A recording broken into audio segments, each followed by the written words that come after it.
Assalamualaikum warahmatullahi wabarakatuh. Selamat bertemu kembali teman-teman pada pertemuan kelima kita dalam mata kuliah Matematika Biologi, di mana hari ini kita akan membahas mengenai dinamika populasi predator prey oleh Lotka Volterra. Namun sebelum kita memulai materi pokok mengenai dinamika populasi predator prey, kita akan melihat dulu motivasi pembelajaran kita hari ini, diawali dengan menonton video motivasi pembelajaran. Silakan disimak baik-baik untuk video motivasi pembelajarannya ya teman-teman. Nanti dilanjutkan pembahasan mengenai tugas yang telah kalian kerjakan pada pekan sebelumnya. Prey animals must continuously evolve to evade their predators. Some use camouflage to hide. Blue morpho butterflies try to scare attackers by flashing brightly colored wings. Other animals become poisonous and advertise their toxicity with bright colors.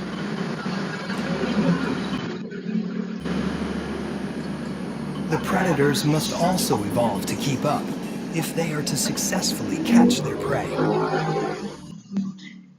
Oke, baik teman-teman, itulah tadi video motivasi pembelajaran kita yang bersumber dari Nat Geo Animus, di mana kita bisa melihat bahwa dalam alam liar atau ekosistem terdapat predator yang harus bertahan hidup untuk menangkap mangsanya atau prey-nya, sementara prey sendiri harus bertahan hidup dari predatornya. Nah, selanjutnya kita akan bahas mengenai tugas yang telah selanjutnya kita akan bahas mengenai tugas yang kalian sudah kerjakan pada pekan sebelumnya ya teman-teman.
Di mana di sini ada dua tugas ya. Yang pertama menuliskan definisi dinamika populasi predator prey oleh Lotka Volterra, dan yang kedua adalah menuliskan asumsi-asumsi yang digunakan Lotka Volterra pada model matematika predator prey. Di mana tugas-tugas ini teman-teman telah kumpulkan melalui link dan QR barcode ya teman-teman. Ayo berikutnya kita akan bahas satu persatu. Pertama, mengenai definisi dari dinamika populasi predator prey Lotka Volterra. Kita akan diwakilkan oleh tugas yang telah disusun oleh kelompok 1, di mana di sini dijelaskan bahwa dinamika populasi predator prey Lotka volterra adalah suatu interaksi yang menggambarkan antar populasi mangsa yang disebut prey dan pemangsa yang disebut sebagai predator di suatu ekosistem ke dalam model matematika. Nah, untuk tugas yang kedua, yaitu menuliskan asumsi predator prey oleh Lotka volterra, kita akan diwakilkan oleh pengerjaan kelompok 2 yang telah dikerjakan ya, yang dimana yang pertama asumsi yang digunakan adalah populasi bertumbuh secara eksponensial, kemudian hanya ada satu jenis predator dan prey dalam populasi. Berikutnya populasi mangsa atau prey bertumbuh secara alami, diasumsikan sebagai parameter A dan berkurang saat diserang oleh predator yang diasumsikan sebagai parameter alpha. Dan yang terakhir adalah pertumbuhan predator sangat bergantung pada mangsa atau prey, diasumsikan sebagai parameter gamma, dan mati secara alami jika tidak ada mangsa atau prey, diasumsikan sebagai parameter C. Nah, berikut adalah materi pokok kita hari ini tentang dinamika populasi predator prey oleh Lotka volterra, di mana ada 4 bagian. Pertama, kita akan membangun model matematika berdasarkan asumsi, menganalisis model, melakukan simulasi, dan menarik kesimpulan. Baik, langsung saja kita masuk pada pembahasan yang pertama, yaitu bagaimana membangun model matematika berdasarkan asumsi yang telah kita lihat sebelumnya ya teman-teman. Hal yang pertama perlu kita lakukan adalah memberikan definisi variabel untuk populasi yang diamati, di mana dalam hal ini variabel X sebagai prey dan variabel Y sebagai predator. Jika kita tuliskan diagram kompartemennya, di mana X sebagai populasi prey dan Y sebagai populasi predator, dengan melihat kembali parameter yang telah diasumsikan, di mana A sebagai laju pertumbuhan alami populasi prey, sehingga X akan bertambah atau bertumbuh sebesar AX, kemudian alpha sebagai laju kematian populasi prey akibat dimangsa predator, sehingga X akan berkurang sebesar alpha XY, dan selanjutnya gamma sebagai laju pertumbuhan predator akibat memangsa prey, yang berarti variabel X atau populasi, maksud saya variabel Y atau populasi Y akan bertambah atau bertumbuh sebesar gamma XY, dan yang terakhir adalah parameter C sebagai laju kematian alami predator, sehingga populasi Y akan berkurang sebesar CY. Nah, dari sini kita akan dapat menuliskan sistem persamaan diferensial modelnya dengan menuliskan masing-masing laju perubahan populasi seperti yang tertera pada slide, di mana yang pertama adalah populasi prey, yaitu laju perubahan populasi prey X, dx per dt sama dengan AX, kemudian berkurang alpha XY, dan dengan cara yang sama untuk laju perubahan populasi predator, yaitu dy per dt, sama dengan bertambah sebesar gamma XY dan berkurang sebesar CY. Ini disebut sebagai sistem persamaan diferensialnya ya teman-teman. Nah, berikutnya kita akan menganalisis model dari sistem persamaan diferensial yang diperoleh tadi ya. Pertama adalah mencari titik kesetimbangannya, kemudian menganalisis titik kesetimbangan tersebut. Oke, untuk mencari titik kesetimbangannya, kita membuat laju perubahan pada masing-masing populasi sama dengan 0, sehingga untuk mempercepat pengerjaan dengan bantuan program Maple, seperti sintaks yang tertulis, kalian dapat mengikuti di laptop kalian masing-masing ya. Nah, kita menemukan ada 2 titik kesetimbangan. Kita definisikan titik kesetimbangan pertama sebagai TK1 yang bernilai 0,0. Ini disebut sebagai titik non-eksis atau titik kepunahan populasi ya teman-teman. Dan berikutnya adalah titik kesetimbangan eksis, kita definisikan sebagai TK2, di mana nilai prey X bernilai C per gamma dan nilai predator Y sebesar A per alpha. Nah, selanjutnya kita akan lakukan analisis titik kesetimbangan terhadap titik kesetimbangan eksis. Dalam hal ini adalah TK2 ya teman-teman. Dengan bantuan program Maple, kita lanjutkan sintaksnya dengan menuliskan matriks Jacobiannya, kemudian mengevaluasi TK2 dalam matriks Jacobian sehingga diperoleh nilai eigen 1,2-nya plus minus akar negatif CA. Kita ketahui bersama bahwa akar dari bilangan negatif menghasilkan bilangan kompleks. Dan bentuk lengkap dari nilai eigen yaitu terdapat bagian realnya dan kompleksnya. Sementara dalam program kita tidak melihat atau menemukan nilai eigen yang diperoleh ya. Sehingga bagian real nilai eigennya sudah pasti sama dengan 0 dan bagian kompleksnya plus minus akar negatif CA. Untuk menentukan sifat kestabilan dari TK2, kita tuliskan kembali secara lengkap seperti ini atau secara terpisah, di mana lambda 1 sebagai positif kompleks dan lambda 2 sebagai negatif kompleks. Selanjutnya, untuk menentukan sifat kestabilan titik kesetimbangan eksis atau TK2, kita membutuhkan bantuan tabel kriteria kestabilan berdasarkan nilai eigen. Nah, dari sini kita sesuaikan kolom nilai eigen keberapa yang sesuai dengan nilai eigen yang kita peroleh dari analisis TK2. Saya ingin mendengarkan pendapat dari Ayu, kira-kira kolom nilai eigen keberapa yang sesuai dengan nilai eigen yang kita peroleh dari hasil analisis dari TK2. Kolom terakhir, Pak. Alasannya? Karena bagian realnya 0 dan nilai eigen 1,2-nya kompleks. Baik, terima kasih Ayu, benar sekali ya. Dari sini kolom nilai eigen yang sesuai dengan nilai eigen yang kita peroleh dari hasil analisis TK2 yaitu kolom terakhir yang di kotak merah, di mana bagian realnya 0 dan nilai eigen 1,2-nya juga kompleks.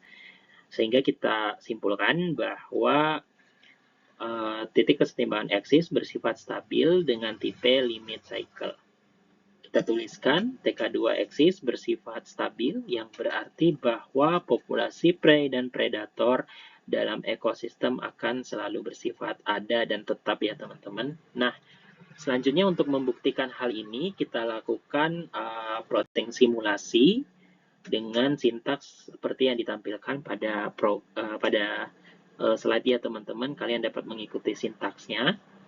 Atau kalian sudah pernah menuliskan sintaks ini sebelumnya ya teman-teman. Nah, hal yang perlu kita perhatikan adalah memberikan nilai parameter sesuai dengan asumsi maupun data yang ada di lapangan. Namun karena ini model bersifat umum, kita asumsikan saja setiap nilai parameternya, di mana untuk laju dari kelahiran prei sebesar A diasumsikan sebesar 3, kemudian laju kematian prei akibat dimangsa predator yaitu alfa sebesar 1, kemudian kita asumsikan laju kelahiran predator akibat memangsa prei yaitu gamma sebesar 0,5 dan laju kematian alami dari predator Y maksud saya yaitu C sebesar 1, kemudian selanjutnya kita berikan nilai awal terhadap titik kesetimbangannya, di mana untuk nilai awal prey X bernilai 5 individu dan nilai awal dari predator Y bernilai 5 individu.